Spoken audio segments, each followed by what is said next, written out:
오늘 여러분과 함께 나누고자 하는 말씀의 제목은 구원의 확신 시리즈 종결편으로서 5번째 시간이 되겠습니다.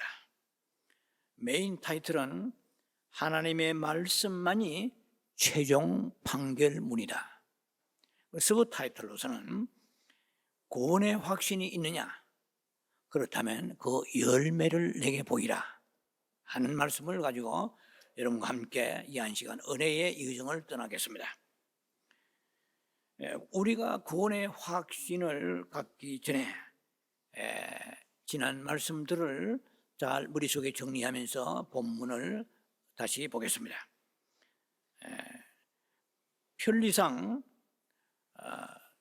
마태복음 7장 20절부터 먼저 봉독합니다. 마태복음 7장 20절에 이름으로 그들의 열매로 그들을 알리라. 그리고 디모데전서 1장 15절입니다. mit보다 모든 사람이 받을 만한 이 말이여. 그리스도 예수께서 죄인을 구원하시려고 세상에 임하셨다 하였더라. 죄인 중에 내가 괴순이라. 그리고 골로새서 요한 1서 5장 13절입니다. 요한 5장 13절에 내가 하나님의 아들의 이름을 믿는 너희에게 이것을 쓰는 것은 너희로 하여금 너희에게 영생이 있음을 알게 하려 함이라. 자, 말씀대로 구원의 확신 이제 최종 회가 되겠습니다. 우리가 구원의 확신을 갖는다는 것은 결코 교만하든지 아니면 자기의 자랑이 아닌 것입니다. 오히려 하나님의 말씀이 옳다고 믿는 것이고 또 인정하는 것이 되겠죠.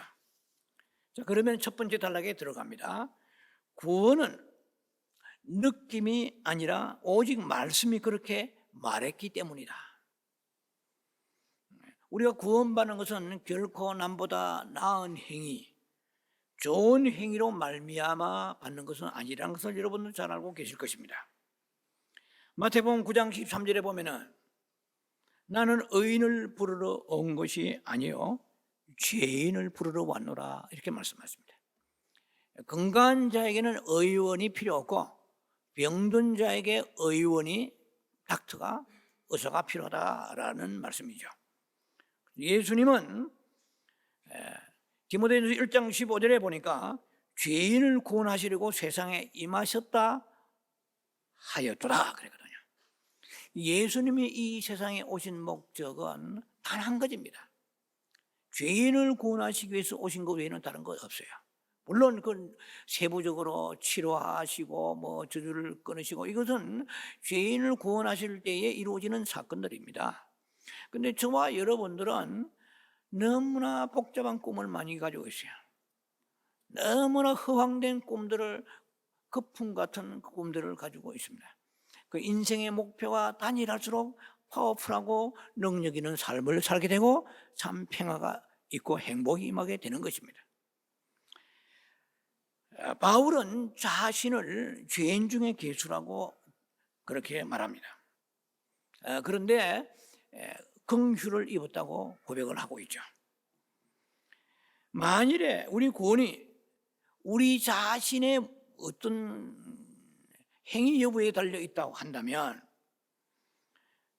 우리가 구원받을 만한 사람이 온 세상에 한 사람도 없을 것입니다. 구원이 우리의 공로라든지 선행으로 말미암아 이루어진다면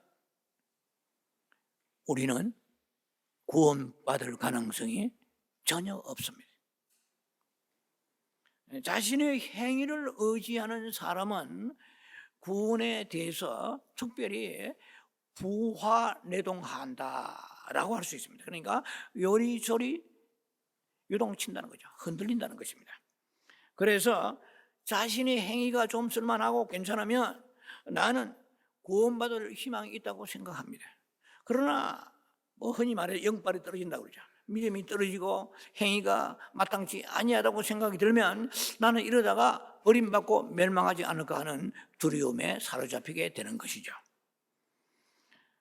아시다시피 구원은 우리의 선한 행위에 달려있지 않다는 것을 여러분들은 너무나 잘 자각하고 있을 것입니다. 에베소서 2장 8절 말씀처럼 구원은 어디까지나 하나님의 선물입니다. 선물이라는 것은 주고 싶어 하는 사람이 주는 것이 선물이에요. 그러면 우리는 받기만 하면 되는 거예요. 거기에 무슨 조건이 달려있는 게 아니라는 것입니다. 자, 그래서 우리가 예수님의 그 구원에 대한 그 은혜를 아는 사람이라면 오직 예수님의 그 십자가의 공로를 우리는 인정하고 찬양하고 감사할 것입니다. 그런데 혹자는 이렇게 말하는 사람이 있을 거예요. 내가 예수님이 나를 위해 십자가에 죽으신 거 그것도 내가 인정합니다. 그럼 오직 구원은 예수님의 십자가의 공로입니다. 그러나 내게 한 가지 문제가 있는 것은 구원에 있어서 어떤 느낌이 별로 강하지를 못합니다. 느낌이 없습니다. 라고 말하는 사람이 있을 수 있죠. 그런데 성경은 그렇게 말하지 않는다는 것이에요. 자, 요한일서 5장 13절을 생각하면서 들으시기 바랍니다. 내가 하나님의 아들의 이름을 믿는 너희에게 이것을 쓰는 것은 너희로 하여금 느낌이 있으므로 영생의 있음을 알게 하려 하심이라. 자, 다시 말씀드릴게요. 요한일서 5장 13절에는 방금 제가 말씀드린 대로 기록이 되어 있지 않습니다. 무슨 말이냐면은 내가 하나님의 아들을 믿는 너희에게 이것을 쓰는 것은 너희로 하여금 느낌이 있으므로 너희에게 영생이 있음을 알게 하려 함이라고 되어 있지 않다는 것이죠. 그럼 어떻게 되어 있느냐? 요한일서 5장 13절에는 내가 하나님의 아들의 이름을 믿는 너희에게 이것을 쓰는 것은 영생이 있음을 알게 하려니라. 아주 단순한 문장으로 되어 있다는 거죠. 그래서 느낌이 있으므로 너희가 영생을 있음을 알게 하기 위해서 내가 요한 1서를 썼다 이런 말이 없다는 것이죠. 이해가 되시죠? 예. 자, 그래서 이것을 쓴다는 것은 일전에도 지난 시간도 말씀을 드린 적이 있습니다만은 이 성경 말씀을 기록한 것, 또 더 구체적으로 말한다면 요한 1서를 특히 5장을 쓰게 된 동기는 이 말이에요. 너희가 구원의 확신이 부족하기 때문에 하나님의 아들을 믿는다면 영생이 있다는 것을 알게 하기 위해서 이 요한 1서 5장을 썼다는 것이에요. 이해가 되시죠?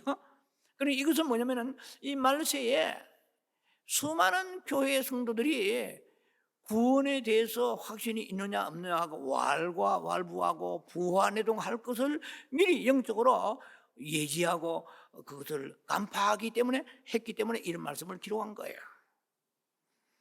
자, 그래서 우리가 영생을 얻는다는 것은 구원받은 것을 안다는 것은 무슨 강한 느낌이 있기 때문에 그렇다는 것은 아니라고 생각을 해야 됩니다. 말씀이 그렇게 우리에게 확신을 주셨기 때문에 우리가 말씀을 가지고 확신을 갖는 것이 내 감정이나 기분이나 컨디션에 따라서 확신을 갖는 건 아니라는 것이죠.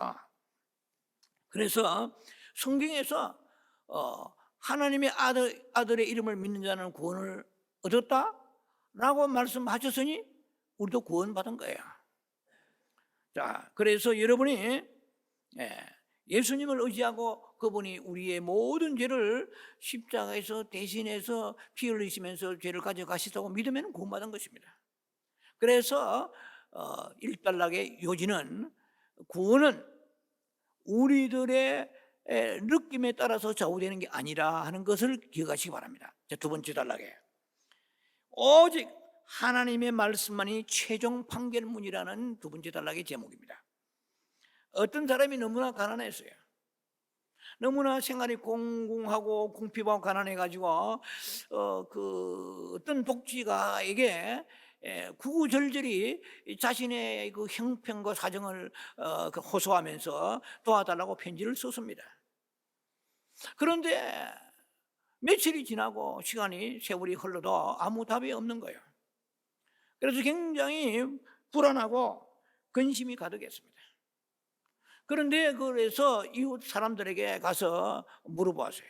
내가 이러저러한 사연을 어떤 독직하게 편지를 써서 보냈는데 아무 소식이 없는데 어떻게 생각하냐 하니까 어떤 이웃 사람은 말하기를, 아니 지금 세태가 어느 그런 상황인데 순진하게 편지 한 장 썼다고 누가 도와준다고 그걸 믿느냐, 이렇게 말하는 소리를 듣고는 굉장히 절망적이었습니다. 그러나 또 어떤 다른 이웃에게 가서 물어보기를, 내가 이러저러한 내용을 사연을 써서 이렇게 독지가에게 편지를 보냈는데 아무 답이 없다 했더니 그 사람은 또 이렇게 말합니다. 내가 알기로는 당신이 그 편지를 썼던 독지가는 사선사업가인데 가난하고 궁핍하고 불행한 사람들을 외면한 적이 없다고 알고 있다. 반드시 도와줄 것이라 나는 그렇게 생각한다 하니까 마음속에 기쁨이 오고 희망이 넘치는 거야. 이제 그래서 이래저래 이런 소리도 저런 소리도 들었는데 그 좀 시간이 지나고 세월이 지나서 어느 날 그렇게 기다린 편지가 자신에게 도착했습니다. 그러니까 얼마나 기뻤겠습니까? 그러나 한편 편지를 뜯기 전에 굉장히 조바심이 드는 거예요. 이 편지 내용 속에 과연 도와주겠다는 그런 답장인지 아니면은 나는 지금 그런 형편이 되지 않는다 하고 그냥 캔슬하고 무시하는 그런 답장인지 알 수가 없어서 불안하고 두려운 마음 혹은 기대 반 근심 반으로 편지를 뜯어봤더니 내용인즉슨 내가 당신이 자립할 때까지 책임지고 당신을 도와주겠다고 되어 있는 거야. 얼마나 기쁘고 막 행복한지 말로도 할 수 없어요. 그래서 이웃 사람들에게 큰 소리를 외쳤습니다. 당신들 말하는 거 나는 이제는 거기에 개의치 않겠다. 왜냐하면 나는 도와준다는 답장을 받았기 때문이다. 그래서 이제는 뭐 절망적이고 희망적이고 이런 거 다 내가 관심을 끄기로 했다. 이렇게 말했다는 것입니다. 어쩌면 우리가 믿는 자들이 이 가난한 사람과 같은 입장인지 모르겠어요. 어떤 신학자가, 어떤 목사님이, 유명한 목사님이, 어떤 부흥사가 뭐 이렇게 하면은 지옥 간다, 예수 믿어도 그렇지 않은 지옥 간다 하면은 두려움이 오는 거야. 또 어떤 목사님의 설교를 들으면은 모든 사람이 다 믿는 자는 예수 그리스도를 구주로 인정한 사람은 구원받는다 하니까 또 거기에 구원의 확신이 또 오는 것 같기도 해요. 그래서 갈팡질팡 한다는 것입니다. 믿는 사람들이. 자, 우리가 이 가난한 독지가, 가난한 사람의 독지가의 말씀 한마디에 기쁨과 확신을 가진 것과 같이 우리가 사람이 이렇게 답을 주어도 기쁘고 확신이 넘치고 희망적인데 전능하신 하나님이야. 한마디도 말씀이 땅에 떨어지지 않는다고 마태복음 5장 18절에 말씀하셨잖아요. 말씀이 땅에 떨어지지 않고 그대로 이루어진다고 그랬어요. 새 하늘과 새 땅이 오기 전에 이 말씀이 하나도 없어지지 아니하고 반드시 이루리라고 말씀하셨거든요. 시편 119편의 89절에 하나님의 말씀이 하늘에 영영이 섰다고 그랬어요. 영원히 굳게 섰다고 그랬어요. 모든 세상 것은 허물어지고 모든 것은 변하고 퇴색하지만 하나님의 말씀은 영원히에요. forever죠. forever and ever. 영원히 말씀은 변하지 아니하고 그대로 살아계시는 하나님 함께 말씀도 살아있다는 것이에요. 그래서 우리가 기독교인들이 예수를 믿는다는 것은 바꾸어 말하면 하나님 입에 나온 말씀을 믿는 거예요. 그 말씀을 어떻게 믿느냐? 죽어가면서 믿는 거야. 망해가면서 믿는 거야. 암으로 죽어가면서 숨을 거두는 순간까지 믿는 거야. 이것이 우리가 하나님을 대하는 믿음의 태도인 것입니다. 저는 시편 119편을 자주 묵상하고 좋아합니다. 시편 119편은 167절까지 있습니다. 굉장히 길지요. 그런데 거기에 보면 뭐 주옥 같은 말씀이 한두 군데가 아니지만 특히 시편 119편 105절은 여호와 말씀은 내 발의 등이요 내 길이 빛이라는 것은 여러분 잘 알고 계실 거예요. 또 뿐만 아니라 시편 119편의 50절을 보면 내가 여호와 말씀에 위로를 받고 말씀이 나를 살리시도다. 야, 내 가정을 살리고 내 자식을 살리고 내 교회를 살리고 국가를 살린 것은 그 훌륭한 탁월한 그 정치의 지도자들이 아니고 하나님 말씀이 살리는 거야. 그래서 가난한 국가들은 거의가 그 이교도들이요. 뭐 모슬렘이라는 국가라든지 아니면 뭐 석유가 펑펑 쏟아져도 별 수 없어요. 그리고 많은 캄보디아라든지 베트남 뭐 그다음에 타일랜드, 이 아시아의 수많은 나라들 가운데 가난한 나라들은 하나님 말씀이 없는 거야.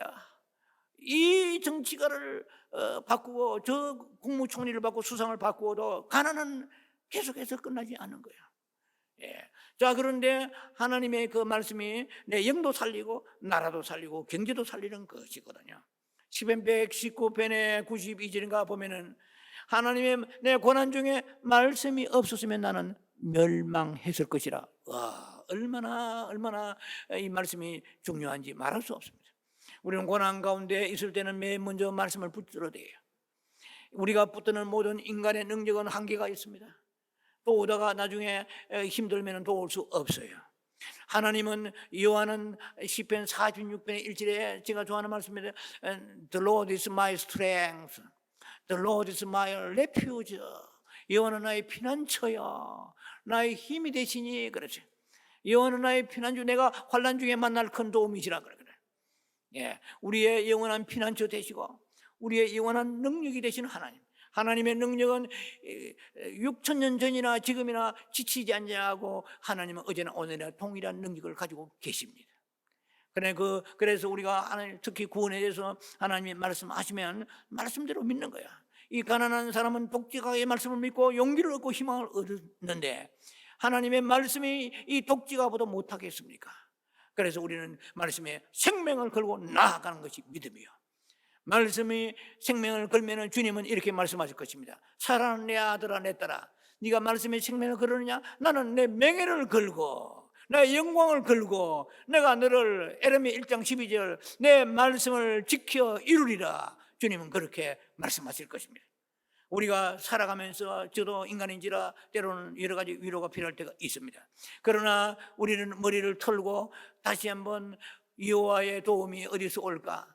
내가 눈을 들어 시편 121편의 1절에 나의 도움이 어디서 올까?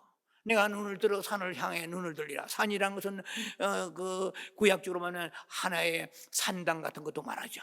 오늘날 현대적으로 말하자면 나의 도움이 어디서 올까? 능력 있는 친구, 능력 있는 주변의 그런 유지나 아니면은 일가 친척들. 우리가 어려울 때는 나도 모르게 사람에게 손을 벌리고 의지하게 되는 것이죠. 그러나 제가 늘 좋아하는 말씀 중에 또 말씀입니다. 시편 121편이죠. 나의 도움이 어디서 올까? 내가 눈을 들어 산을 향해 눈을 들리라. 그러나 나의 도움이 천지를 지으신 여호와께서로다. 할렐루야. 그래서 여호와는 우리를 어떻게 도우시냐? 성령과 말씀을 통해서 우리를 도우시는 것입니다.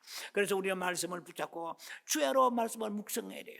시편 119편 148절에 보면은 내가 아침에 새벽녘에 일찍 일어나가서 주의 말씀을 내가 읊조리이다. 내가 작은 소리로, 이 말이에요. 메디테이션, 묵상하면서 말씀을 그 중얼중얼 거리는 거야. 하나님의 말씀이 치료한다 하시지 않았습니까? 하나님의 말씀이 내 사랑하는 자녀를 구원한다 하지 않았습니까? 내 가족을 구원한다 하지 않았습니까? 하면서 그 특히 보통 때가 아니야. 가장 첫 시간, 새벽 시간에 말씀을 묵상한다고 말씀했습니다. 그래서 말씀을 그 묵상하고 읊조릴 때에 주님은 나의 도움이 되시고 나의 힘이 되시고 주님께서 나를 새롭게 세워주신다는 것입니다. 자, 그래서 하나님의 약속의 말씀이 우리를 통해서 지금 말씀하시는 것은 네가 아들을 믿느냐? 하나님 아들 믿느냐? 그러면 구원의 은총을 네가 입었느니라. 자, 그래서 하나님이 해결됐다고 하면은 해결된 것입니다. 뭐 더 이상 의심할 필요가 없는 것입니다. 우리의 주변의 사람들과 내 느낌과 기분, 이러한 것에 우리가 개의치 말아야 됩니다. 그게 무슨 의미가 있겠습니까? 자, 하나님의 말씀이 구원받았다고 하면은 그것으로 족한 거예요. 더 이상 무엇을 바라겠습니까? 무엇을 구하겠습니까? 자, 그래서 그분의 말씀만이 최종 판결물입니다. 근데 이렇게 설교해도 유튜브 독자들, 성도들 혹은 여러분들 가운데서 그런데 말씀은 그렇게 믿습니다만 돌아서서 이런 생각하는 사람 혹시 있을 거예요. 나는 구원의 그 확신을 가지고 예수 그리스도의 공로를, 십자가 피의 공로를 믿습니다. 그런데 그래도 나와 이제 그래도 내 믿음이 불완전한 것 같습니다. 이렇게 말한 거예요. 자, 여러분 잘 들으시기 바랍니다. 믿음에는 완전한 믿음, 불완전한 믿음이 있을까요? 없을까요? 없습니다. 예, 믿음은 큰 믿음, 작은 믿음은 있어요. 이해가 되시죠? 그러나 믿음이 불완전하고 완전한 건 없다 이 말이야. 예, 믿음이라는 것은 믿느냐 안 믿느냐로 구분되는 것이에요. 그 중간은 없는 거예요. 예, 믿으면 믿는 것이고 안 믿으면 안 믿는 것이에요. 내가 믿는 것 같기도 하고 안 믿는 것 같기도 하고, 이것은 말이 되지 않아요. 어불성설입니다. 믿으면 믿는 것이고 안 믿으면 안 믿는 것이에요. 그 믿으면 그 믿음 자체는 완전한 것입니다. 구원 자체가 완전한 것 같이 이해가 되시죠? 그것이 믿음의 어떠한 그 속성이라고 할까요? 믿음의 성질입니다. 자, 그래서 우리가 불완전한 믿음이 없다는 것입니다. 예수 그리스도를 구주로 믿는 것이 어떤 공로가 아닌 것을 여러분 다 아실 거예요. 우리가 뭐 믿음에도 공로가 아니에요. 이해가 되시죠? 믿음도 공로가 아니고요. 예, 오직 예수 그리스도를 영접하는 그것입니다. 믿음이라는 것은 달리 말하는 것이 아니에요. 요한복음 1장 12절에 영접하는 자 있거든요. 영접하는 자, 그 이름을 믿는 자들에게는 하나님의 자녀의 권세를 주셨느니라고 그랬거든요. 그래, 요한복음 3장 16절 여러분 잘 아시잖아요. 하나님이 세상을 이처럼 사랑하사 독생자를 주셨으니 이는 그를 믿는 자마다 멸망치 않고 영생을 얻게 하려 하심이라. 이 말은 뭡니까? 내가 너희의 구원의 선물로 내가 이 땅에 오셨으니 너희가 그냥 받으라는 거야. 아니, 주는데 못 받는 바보가 어디 있어요? 주면 받으면 되는 거예요. 예수님이 선물로 오셨어요. 그러면 영접하는 거 아멘 하고 받는 거예요. 이해가 되시죠? 이것이 믿음이에요. 단순한 것입니다. 영접하면 그것으로 족한 것이지, 그 다음에 아브라함 같은 믿음도 있고 뭐 여러 믿음의 청청이 있지만 믿음 자체는 영접하는 거예요. 그냥. 자, 그러면 한쪽은 주시는 것이고, 즉 하나님은 주시고 예수님은 주셨습니다. 우리는 받는 거예요.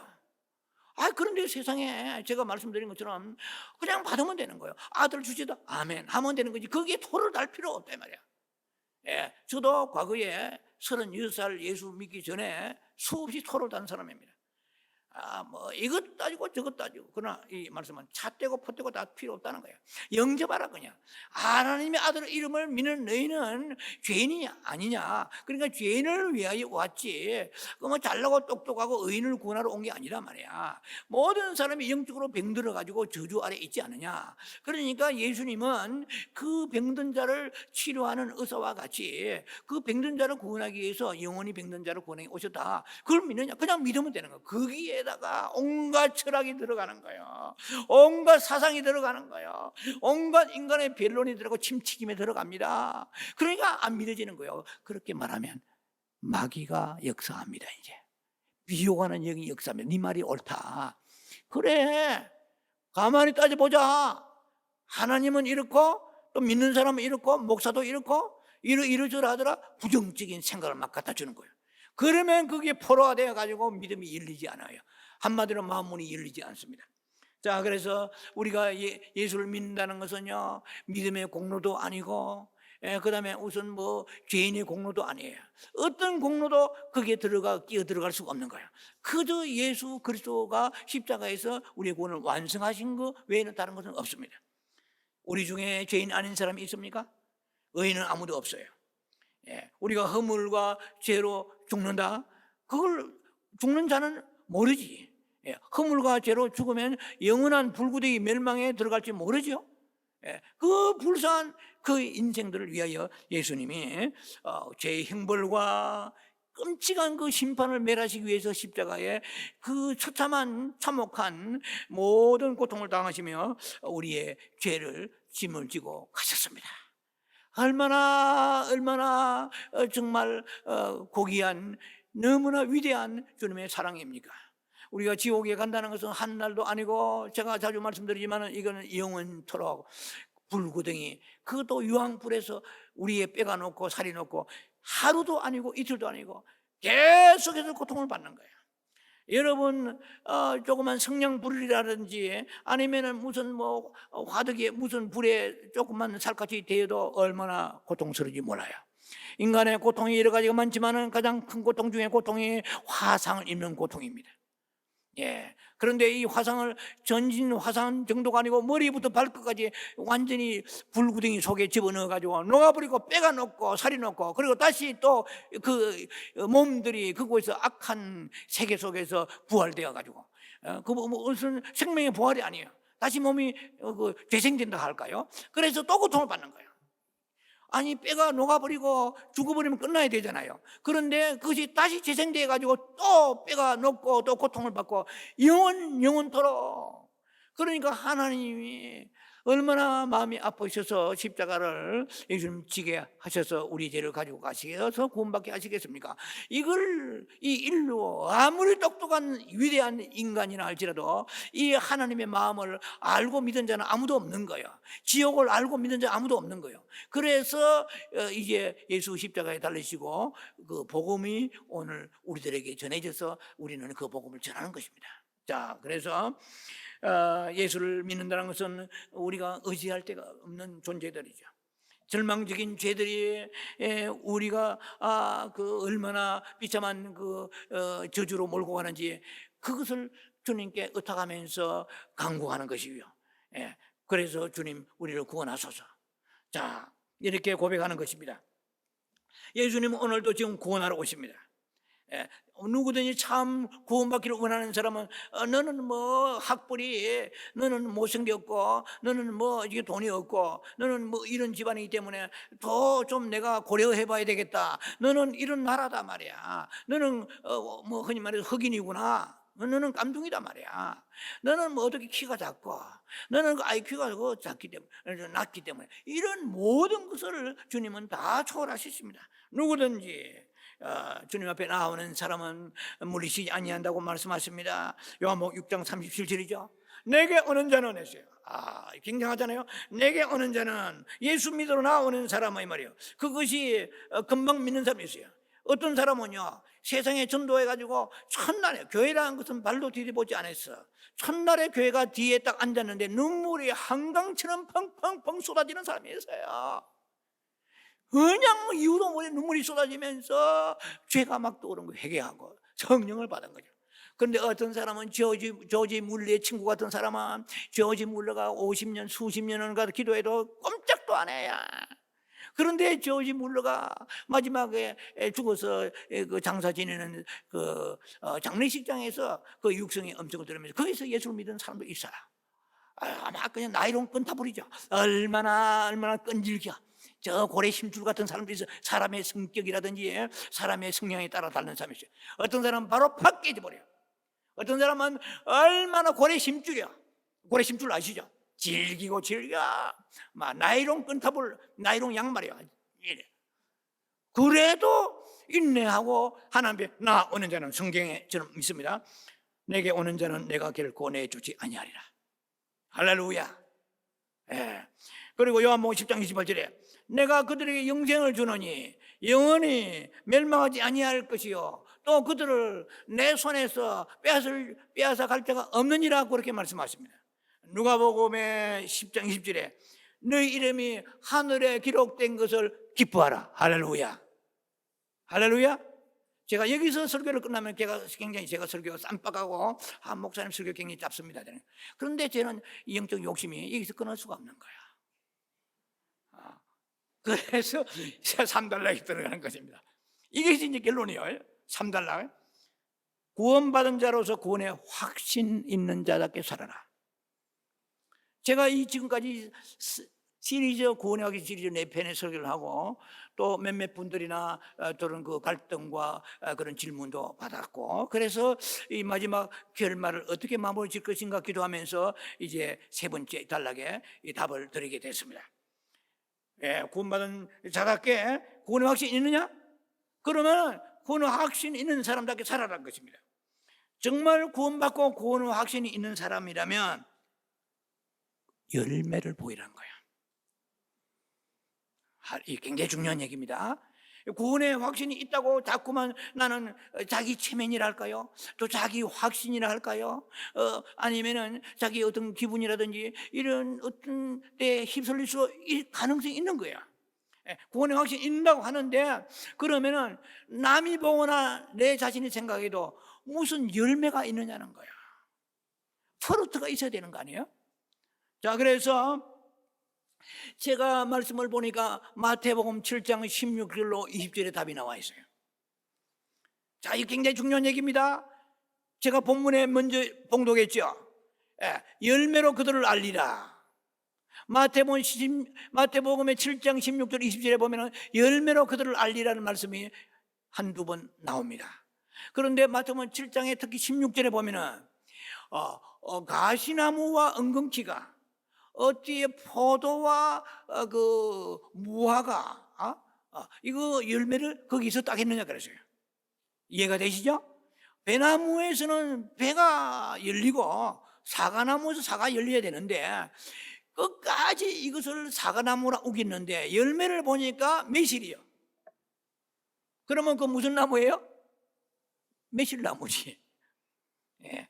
내가 아무리 우겨도 그 열매를 보아 그들을 안다고 그랬거든요. 자, 그래서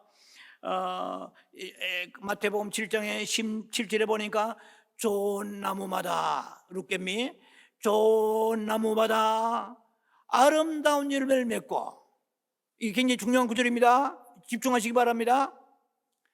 좋은 나무마다 아름다운 열매를 맺고 못된 나무마다 나쁜 열매를 맺나니 그랬어요. 자, 그러면 여기서 성경의 흐름상, 문구의 흐름상 보면은 여기에 나쁜 열매는 거짓 선지자입니다. 예, 성경 전체로 흐름을 보면은 여기에서 그러면 우리가 해당이 안 되네요? 아니에요. 이건 성도들도 이게 포함됩니다. 예, 좋은 나무는 아름다운 열매 맺어요. 그 아름다운 열매 뭘까요? 성령의 9가지 열매요. 빛과 소금의 열매요. 저 사람은 교회를 다니고 성경 찬송 끼고 자기는 막 굉장히 천국 간다고 막 이렇게 외치지만은 내가 아무리 봐도 혹은 자신이 스스로 양심으로 진단해봐도 열매가 나쁜 열매 맺는 게 무슨 열매? 갈라디아 5장 19절에 육신의 15가지 열매가 주렁주렁 열리는 거야. 혈기, 증욕, 교만, 욕심, 엄란, 호색, 방탕, 시기, 분내, 그냥 막 성질이라면 독으로 내는 거요. 신경질 왕자요. 예? 불평하고 원망하고 그리고 분열시키고 땅짓고 그중에 이단도 들어가요. 이단도. 이런 사람은 정말 못된 나무, 그러니까 나쁜 열매 맺는 이 말이요. 육신의 열매면은 나는 구원의 확신이 있습니다 분명히 말하는데 아무리 눈을 비비고 씻고 봐도 열매가 하나도 안 보이는데 성경에 있는 갈라디아 5장에 22절에 나와 있는 성령의 9가지 열매가 근처도 안 가는 거야. 사랑과 희락과 화평과 오래 참음과 자비와 양성과 충성과 온유와 절제가 보이지 않는 거야. 사휘야 오야양 충원절, 이 9가지가 열매 그중에 한두 개라도 보여야 되는데 전혀 안 보이는 거야. 신경질, 분쟁하고 성질내고 그리고 음란하고 그냥 예를 들면은 무슨 음란한 비디오 같은 거 막 줄창 막 홀로서 본다든지 예를 들면 말이야. 그러면 우리가 회개해야 돼요. 마태복음 3장에 보면 회개해라 그러죠. 회개하는데 입으로만 하지 마라. 회개의 열매를 맺어라. 안 그러면 찍어서 cut down, 찍어서 cut down and thrown into the fire, 찍어서 불에 던진다고 그랬어요. 마태복음 무섭습니다. 그러니까 목사님 회개했는데요. 회개하고 또 한다 그러면은 나중에 가서 찍어서 불에서 던져버린다고 그랬어요. 무슨 열매가 중요한 거예요. 그래서 나쁜 열매를 계속 맺는 걸 생활 속에서 그러면은 나는 구원의 확신이 있다고 자신은 자부할지 몰라도 열매로 그들을 알리라 그랬거든요. 열매로 구원의 확신, 구원이 정말 받은지 안 받은지 알리라 그래요. 이 세상에서요, 구원 받은지 안 받은지 목사님에 가서 손 얹고 기도해가지고 신령하고 막 영통이 굉장하고 이런 사람도 구원 받은지 모르게 했어요, 하나님이. 구원받은 거 모릅니다. 근데 말씀에 딱 보니까 구원받은 것은 그들의 열매로 그들을 알리라고 그랬어요. 열매가 계속 악한 열매 맺는 거예요. 음란한 열매 맺는 거예요. 그냥 방탕하고 술 취하고요. 성경에 있는 열매가 막 이런 사람은 하나님의 나라를 유업으로 받지 못한다고 돼 있다 이 말이에요. 할렐루야. 그러니까 이 말씀을 듣는 많은 성도들 가운데, 유튜브 성도와 또 우리 성도들 가운데 내가 구원의 확신이 있는데 할렐루야, 방심하면 안 됩니다. 내가 자꾸 열매를 체크해 봐야 돼요. 사휘야 오자양 충원절이 있느냐는 거야. 빛과 소금이 되느냐는 거야. 내가 가면은요 소금이 되어서 그곳이 부패한 곳이 그리고 회복되고 정화되어야 되는데 더욱더 부패해 버린 거야. 또 내가 가면은 구역이 무너지고, 내가 가면 직장이 무너지고, 내가 가면 쌈박질 일어나고 분쟁의 맹수요, 이 사람은 악한 열매 맺는 거예요. 믿으십니까? 그래서 이 구원의 확신을 제가 고민하면서 이 마지막 결론이 5번째 시리즈 결론을 굉장히 중요하다. 이걸 결론 안 내리면 설교는 쌈바가지. 왜냐하면 2달락만 했으니까. 그런데 마지막 3달락 안 하면은 사람들을 영적으로 다치다면은 계속 불구자 만들 수도 있고, 이것도 책임이 있기 때문에 마지막 달락을 성경적으로 이걸 가미하지 않으면 안 되는 것입니다. 그래서 이게 나쁜 열매를 맺는 거냐, 여러분 지금 돌아보시기 바랍니다. 여러분 다 구원의 확신이 있는 사람 대부분일 거예요. 그런데 그것만 가지고 끝나지 말고 자신의 열매가 있는지 없는지. 만약에 이렇게 되어 있습니다. 19절에 아름다운 열매 맺지 않는 나무마다 찍혀 불에 던지우리라고 그랬어요. 이 성경을 보면은 doesn't bear good fruit 되어 있어요. doesn't bear good fruit is cut down and thrown into the fire. 이랬어요. 마태복음 13장도 마찬가지입니다. 죄송합니다. 마태복음 3장에도 그렇게 돼요. 우리가 회개의 열매 맺지 않으면 불에 던진다고 그랬어요. 그런데 여기에도 마태복음 7장에도 아름다운 열매를 맺지 아니하고 계속해서 회개도 했는데 계속해서 악한 열매 맺는 거예요. 그러면은 마지막 결론은 cut down and thrown into the fire. 불 속에 집어넣어버리라. 불은 무엇입니까? 이건 설명 안 해도 아시잖아요. 자, 이런 무서운 심판이 있다는 것입니다. 그래서 자체면 기독교인들이 그냥 뭐 이렇게 한가하게 쉽게 우리가 구원에 대해서 정의를 내리면은 결코 되지 않을 것입니다. 그러므로 그들의 열매를 알리라. 우리는 구원의 그 놀라운 은혜를 입은 사람입니다. 그러면 은혜만 입었다고 날마다 그것만 방심할 될 것이 아니고 하늘에 소망을 둬야 돼요. 골로새서 말씀처럼 위의 것을 바라야 돼요. 위의 것을 바라보라고 그랬어요. 골로새 3장 1절 2절.